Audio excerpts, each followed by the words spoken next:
आज अगर आप भारत के कई शहरों में जाए तो एक अजीब सी स्थिति देखने को मिल रही है।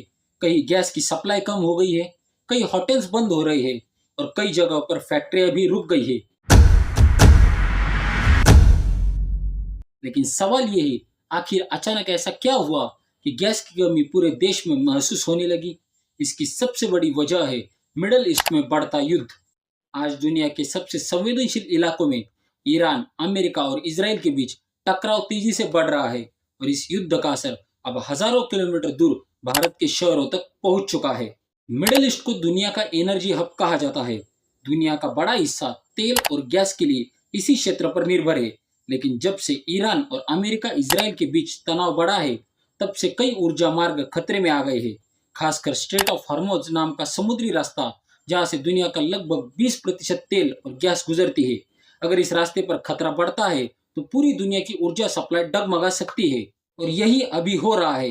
गैस सप्लाई क्यों प्रभावित हुई? युद्ध की स्थिति बनने के बाद कई जहाजों की आवाजाही कम हो गई, बीमा कंपनियों ने जोखिम बढ़ा दिया और कई सप्लाई रूट अस्थायी रूप से प्रभावित हो गई।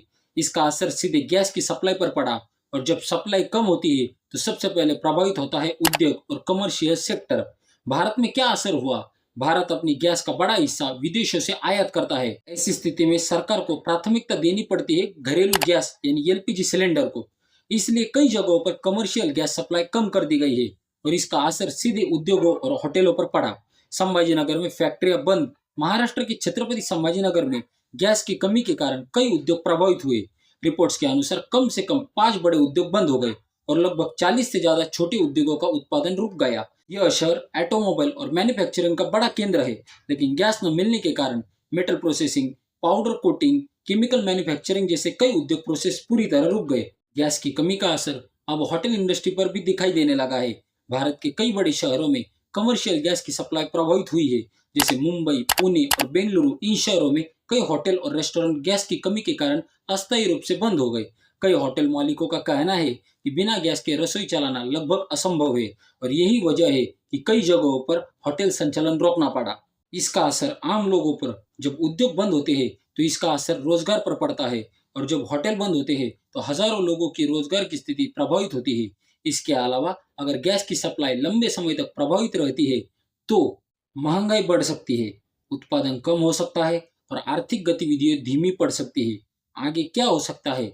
विशेषज्ञों का मानना है कि अगर मिडल ईस्ट में युद्ध और बढ़ता है तो ऊर्जा संकट भी गहरा हो सकता है और इसका असर दुनिया के कई देशों की अर्थव्यवस्था पर पड़ सकता है। भारत भी इससे पूरी तरह अलग नहीं है। युद्ध केवल सीमाओं पर नहीं लड़ा जाता, उसका असर दुनिया की अर्थव्यवस्था तक पहुंचता है। आज ईरान, अमेरिका और इसराइल के बीच बढ़ते तनाव ने हजारों किलोमीटर दूर भारत के शहरों को भी प्रभावित करना शुरू कर दिया है। संभाजीनगर की बंद होती फैक्ट्रियां और मुंबई, पुणे, बेंगलुरु के प्रभावित होटल यह दिखाते हैं कि दुनिया का कोई भी युद्ध किसी एक देश तक सीमित नहीं रहता। अब देखना यह होगा, क्या यह संकट जल्द खत्म होगा या दुनिया एक नए एनर्जी क्राइसिस की तरफ बढ़ रही है।